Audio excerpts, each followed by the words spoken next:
नमस्कार. मंगला पटवर्धन.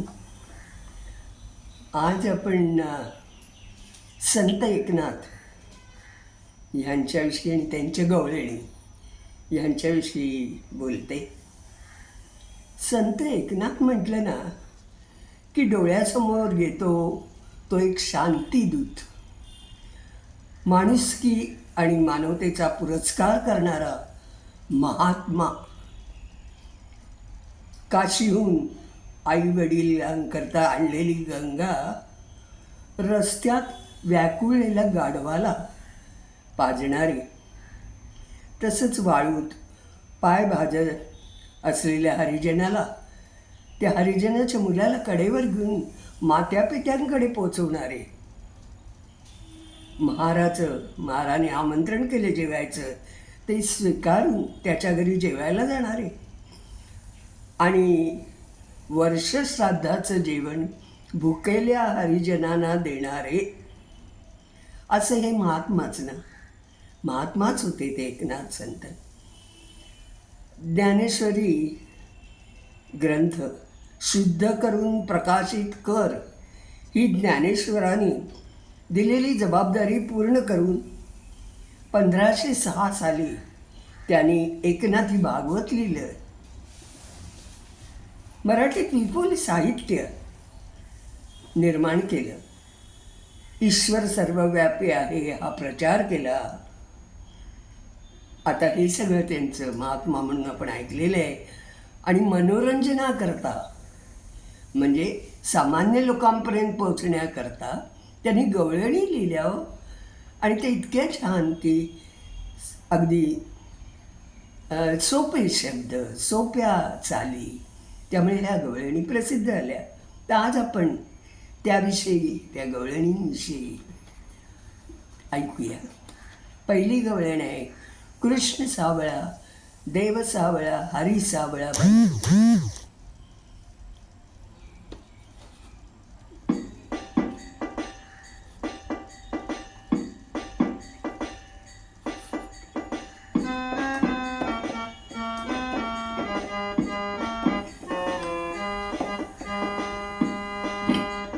कृष्ण सावळा देव सावळा हरी सावळा बाई बाई बाई.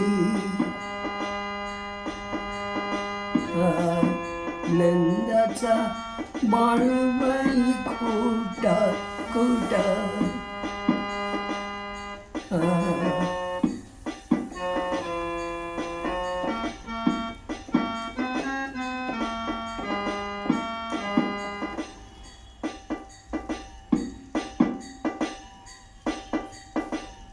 कृष्ण सावळा देव सावळा हरी सावळा बेबी.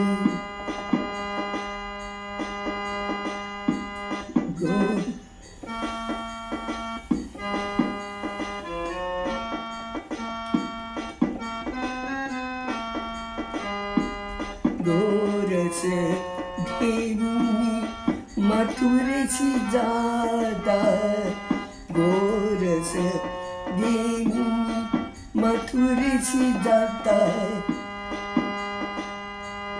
याच्या नगरी कशाला नाही तोटा तोटा, याच्या नगरी कशाला नाही तोटा तोटा. कृष्ण सावळा हरी सावळा देव सावळा बाई बाई बाई.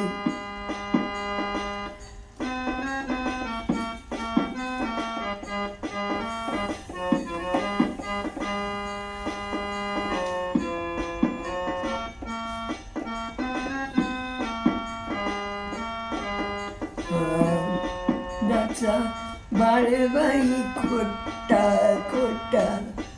हा ह्याच्यामध्ये लढीवाळपणा आहे. खोटा वगैरे म्हणतात, तर लटका राग असं आपण म्हणूया. तर त्या कृष्णाच्या नगरी कशाला नाही तोटा, कारण यशोदा आणि नंद ह्यांनी कृष्णाला वाढवलं ना लहानपणापासून. आणि नंद हा गवळ्यांचा राजा. त्यामुळे कशालाच नाही, दूध दही तुपतं काही कशाला पुरवठा नाही. आई भरभरून वाढत होती, वाढता वाढता दमत होती, पण कृष्ण कुठचं ऐकते. तो म्हणाला, मी माझ्या सवंगड्यांबरोबरच खाणार. दही दूध त्यांनाही भरपूर मिळालं पाहिजे. मग गरीब श्रीमंत पंगू धडधाकट हा भेदभाव मला चालायचा नाही. देवच तो होता कारण.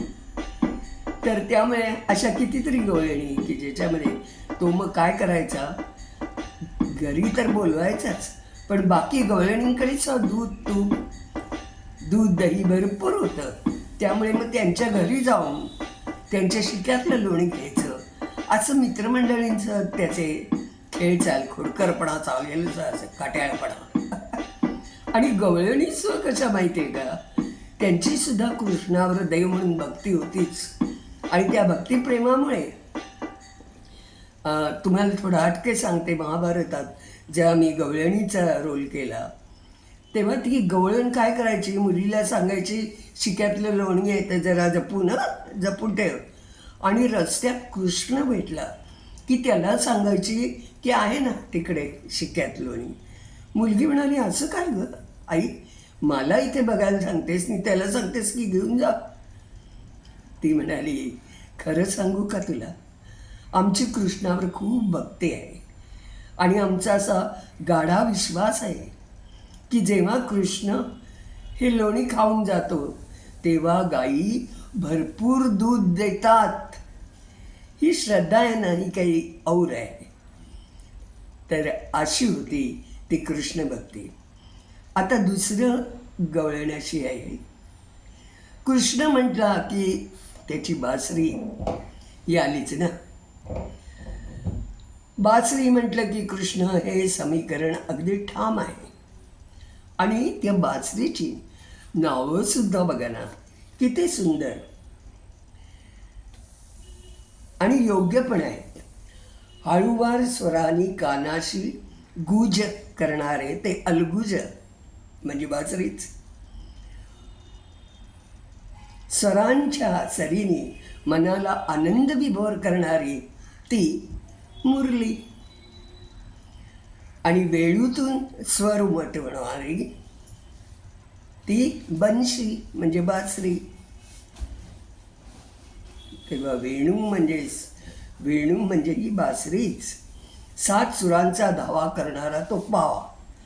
सगळी इतकी सुंदर सुंदर तुम्हाला सांगते, नावं पण आहेत त्याची. पण एकनाथांना कुठचं आवडलं, वेणू. त्यांना वेणू आवडली म्हणून त्यांची पुढची गवळण आहे, वेणू आधरी धरोनी वेणू वाजविला कुणी नेणू. ऐकूया.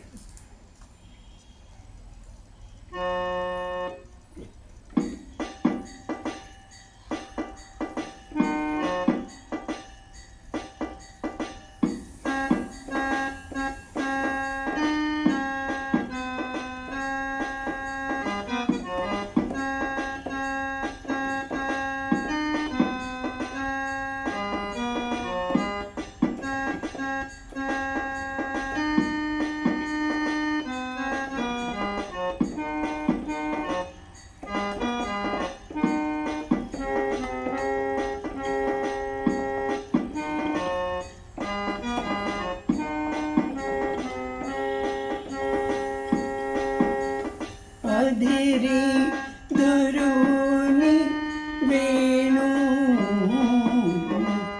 अधेरी धरोनी वेणू, अधेरी धरोनी वेणू, वेणू वाजविला कोणी नेणू, वेणू वाजविला वेणू वाजविला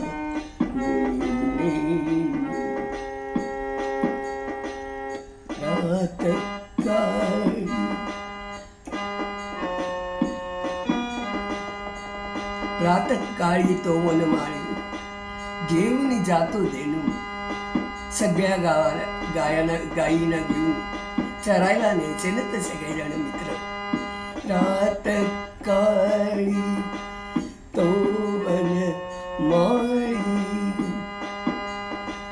घेऊन जातो धेनू, घेऊन जातो धेनू, घेऊन जातो धेनू, वेणू वाजविला आणि मग गवळणी म्हणायचे ना, मीराहे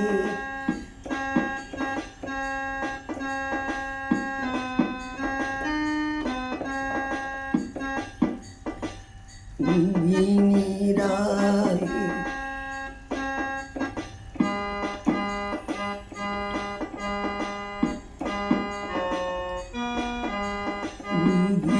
मीराहे वाट पाहे केव्हा दिसेल मम कानू, केव्हा दिसेल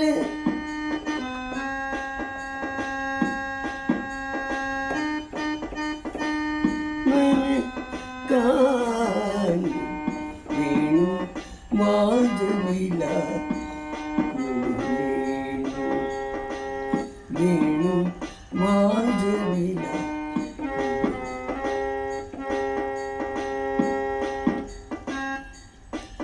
एका जनार्दनी, तुम्हाला म्हटलं ना मी एकनाथ जरा गळण द्यायचे. शेवटच्या ओळीमध्ये नेहमी आपल्या गुरूंचं नाव, त्यांचे गुरु होते जनार्दन पंत, म्हणून एका जनार्दन,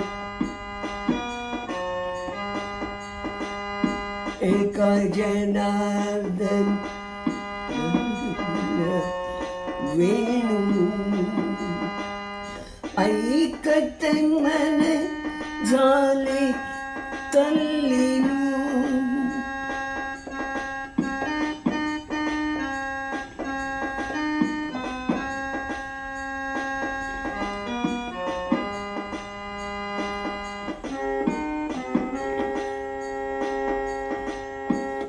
ऐकत मन तल्लीनू,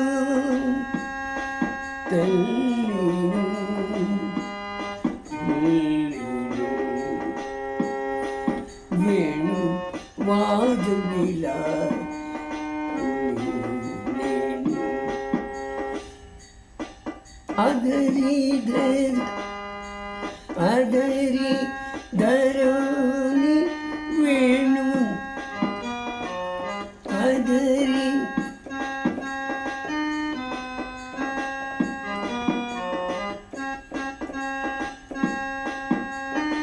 वेणू, वेणू वाजविला वेणू, वेणू वाजविला वेणू, वेणू वाजविला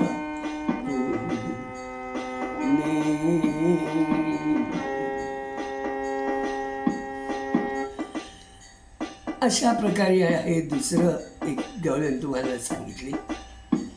तशी एक तिसरी गवळण. आता त्याच्या आधी तुम्हाला ह्याच्यात सांगते की आत्ता जी गवळण आपण ऐकली ना, की प्रातःकाळी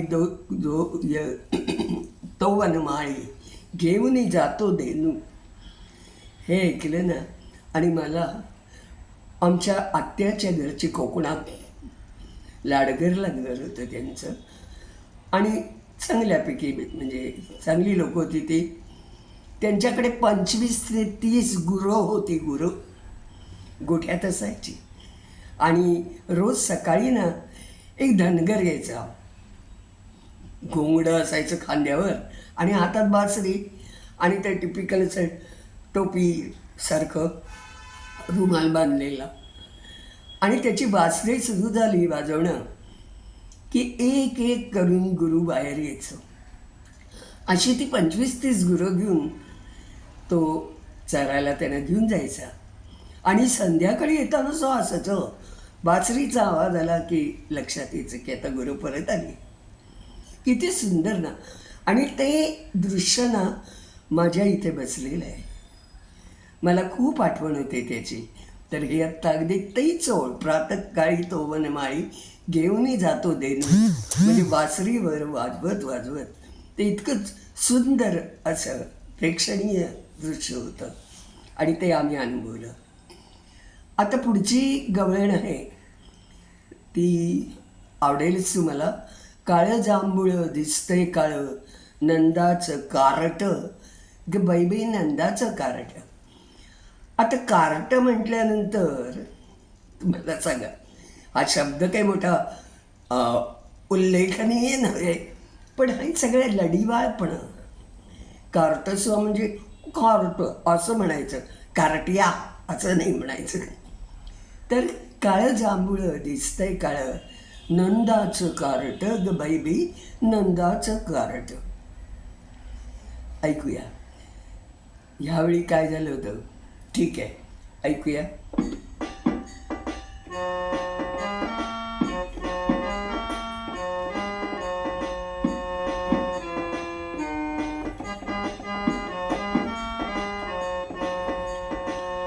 काळ जांभूळ दिसतंय काळ,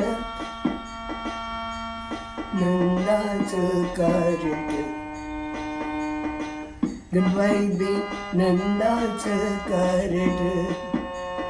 अग बाई बाई अग बाई बाई नंदाचं कारट. अग बाई बाई बाई अग बाई बाई बाई नाचं कारट.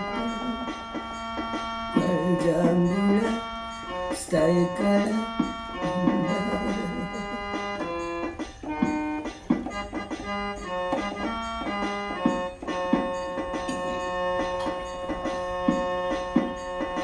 गोरस घे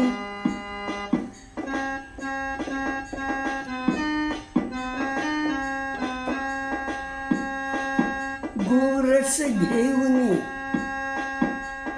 मथुरेची जाता, अडवितो आमची वाट बाई बाई अडवितो आमची वाट. गाईचं वासराचं गाईचं वासराचं उखडीत होतंय कुठं. हे गाईचं वासराचं कुठं म्हणजे काय माहिती आहे ना, की एक मोठा बांबू रोवलेला जमिनीमध्ये आणि त्याला एक गाय बांधलेली असायची आणि एका बाजूला वासरू दुसऱ्या गोट्याला. तर हा काय करायचा, ते खुटच उघडून असं उकडून टाकायचा. मग काय व्हायचं, ते वासरू धावत धावत जाऊन गाईजवळ जायचं, दूध प्यायला सुरुवात करायची. तो म्हणाला हा तिचा अधिकार आहे, त्या बाळाचा अधिकार आहे, त्या बछड्याचा अधिकार आहे, असं नेहमी कृष्ण म्हणत असेल. आणि म्हणून मग त्याला खूप आनंद व्हायचा. तर खुटं हे मुद्दाम का सांगते, कोकणातल्या माणसाला हा शब्द कळेल. गाईचं वासराचं उखडीत होतं कुठं. अग बाई बाई बाई अग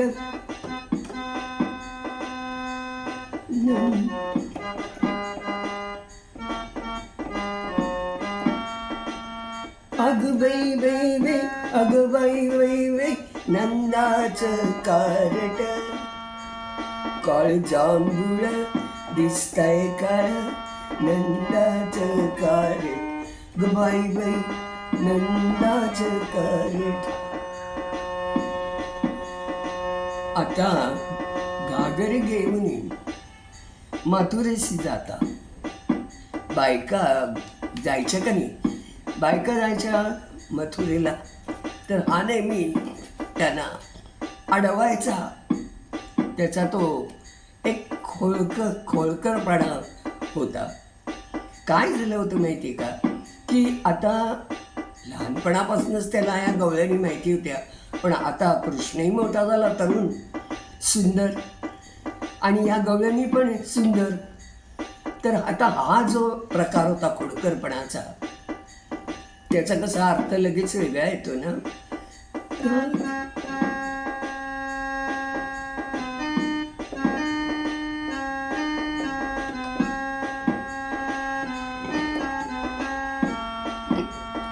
घागर घेऊन यमुनीशी जाता, आडवीतो आमची वाट बाई बाई, आडवीतो आमची वाट. पदराला धरितो, पदराला धरितो, किती बाईचा बट.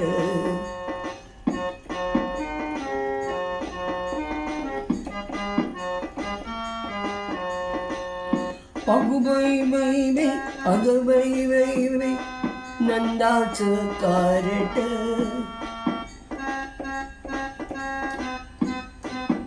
नंदाचं कारट, काळजांभूळ दिसतंय काळ. नंदाचं कारट ग बाई बाई.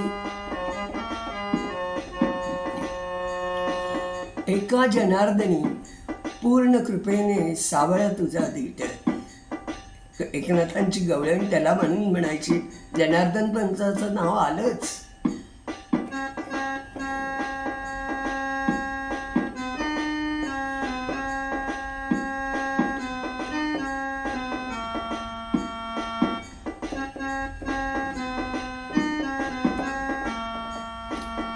एका जनार्दनी पूर्ण कृपेने सावळा तुझा धीट ग बाई बाई, कृष्ण तुझा धीट. वाटेला अडवितो, वाटेला अडवितो, किती बाई भात्रट. अगं बाई बाई बाई, अगं बाई बाई बाई, नंदाचं कारट. काळजांभूळ दिसतंय काळ. नंदाचं ग बाई बाई, नंदाचं कारट ग बाई बाई, नंदाचं कारट. तर अशी ही गवळण होती. पण आता इथे एक आणखी कथा आली. काय झालं माहिती का, या तरुण तरुणी, कृष्ण तरुण, गवळणी तरुण, आणि त्यांचं हे पदर ओढणं वगैरे कृष्णाचं नाही गावच्या लोकांना पसंत नाही. कुजबूज चालू झाली. एकमेकाचं काय म्हणाले, त्यांना खूपच राग येत असेल लोकांना. हे ते करतात, हे खोडकरपणा किंवा हा खोडचाळपणा लहानपणी ठीक होता, पण आता नाही. आणि स्त्रियांना जननिंदेचं भय होतं त्यावेळी. त्या कृष्ण भक्तीकर्त्यांची ती कृष्ण भक्ती होती, पण ते लोकांना कसं कळणार. म्हणून मग एकनाथांनी त्यांच्या एका गवळणीत नेचले ग बाई बाई, चंद्रकळा ठिपक्यांची, तिरपी नजर राधेवरल्या सावळ्या कृष्णाची. त्या याच्यामध्ये त्यांनी सांगितलं की एका जनार्दनी गवळण हसली, हरिचरणासी मिठी मारी येली, फिटली ग बाई बाई शंका मनीची. जेव्हा त्या गवळणीने हरिचरणाला मिठी मारली तेव्हा लोकांची शंका फिटली.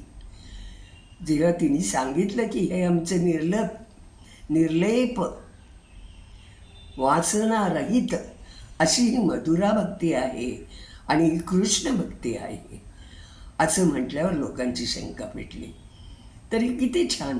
तर हे सगळं जनार्दन पंताने म्हणजे एकनाथाने त्यांच्या गवळणीमधनं हे आपल्याला सांगितलं आणि आपल्याला या गवळणी त्यामुळेच खूप आवडल्या.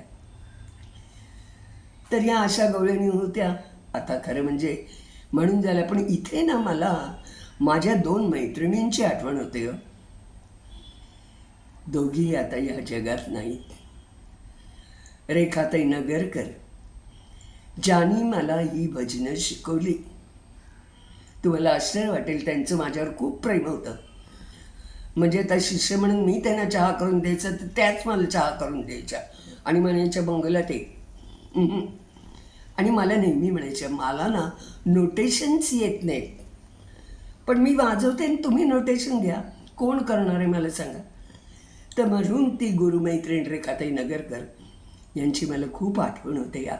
आणि म्हणून आणि दुसऱ्या म्हणजे करंदीकरबाई, त्यांचा संत वाङ्मयाचा खूप मोठा अभ्यास होता. ते स्वतः व्हीलचेअरवर होत्या काही वर्ष, पण तरी त्यांचा अभ्यास चालूच. तर एकनाथांविषयी आम्ही गप्पा मारताना त्यांनी मला ही माहिती दिली.